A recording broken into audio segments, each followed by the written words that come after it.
ማሬ አለቅም ማሬ ቤቢ ምን እየሰራሽ ነው? ምን እየሰራሽ ነው?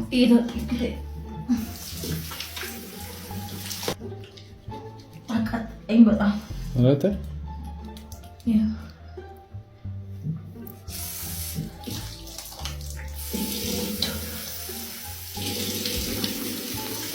ልጁ የት ነው ያለው?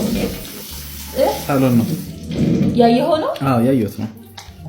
ቶሎ ቤት አጣዩ። አንቺ ደግሞ አለቀም ሆነ ማሬ እኮ በፈጠረክ ወይኔ አይኔ ለበለበኝ ወይኔ አይኔ እንዴ ይዘረው ምንድነው ፈጠራችሁ? አንቺ ቶሎ አትታጠቢ ምንድነው እንዴ?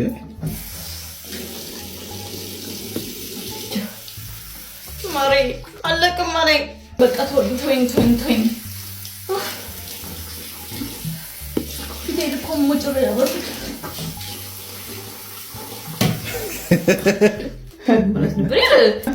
ሁሉ ከናንተ ቀልድ ነው። ወረ መፈጠረክ በሰበስኩ እኮ